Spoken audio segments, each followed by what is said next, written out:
Hi friends, நான் தான் உங்கள் சுபாஷ். இன்றைக்கி சனிக்கிழமை சின்ன ஒரு ப்ராப்ளம் ஆயிடுச்சு.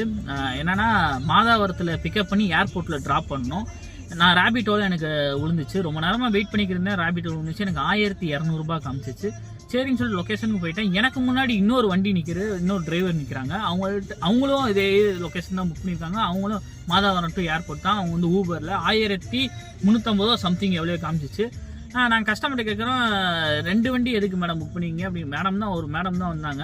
அவங்கள்ட்ட கேட்ட 2 வண்டி ஏன் மேடம் புக் பண்ணிங்க அப்படின்னு கேட்டதுக்கு, எந்த சீக்கிரமாக வருதோ எது காசு கம்மியாக இருக்கோ நாங்கள் அதை தான் அக்செப்ட் பண்ணிப்போம் அப்படின்னு. மேடம் எனக்கு காசு கம்மியாக வருது.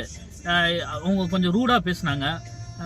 ரூடாக பேசினதுக்கப்புறம், மேடம் எனக்கு காசு கம்மியாக இருக்குது, எனக்கு கொஞ்சம் பர்சனல் ஒர்க் இருக்குது, நான் வரல அப்படின்னு சொல்லிட்டு நான் அந்த இடத்துல கேன்சல் பண்ணிட்டேன். ஆனால் நீங்கள் போங்கண்ணா அப்படின்னு சொல்லிட்டு நான் அவங்கள அனுப்பிச்சி விட்டேன். இதை ஏன் நான் உங்கள்கிட்ட சொல்கிறேன்னா, நாங்களே அன்றாட டெய்லியும் கஷ்டப்பட்டு தான் இந்த டிராஃபிக்கில் வண்டி ஓட்டி உயிரை பணிய வச்சு தான் வண்டி ஓட்டுறோம். நீங்கள் ஒரு பேசஞ்சர்ன்றப்ப நீங்கள் 2 ஆப்பில் எது கம்மியாக இருக்குது, எது ஃபாஸ்ட்டாக வரும்னு சொல்லிட்டு போய் 2 ஆப்பில் போட்டிங்கன்னா ஒரு 2 டிரைவருங்களுக்கு தான் ப்ராப்ளம் ஆகும். அது கொஞ்சம் புரிஞ்சுக்கோங்க.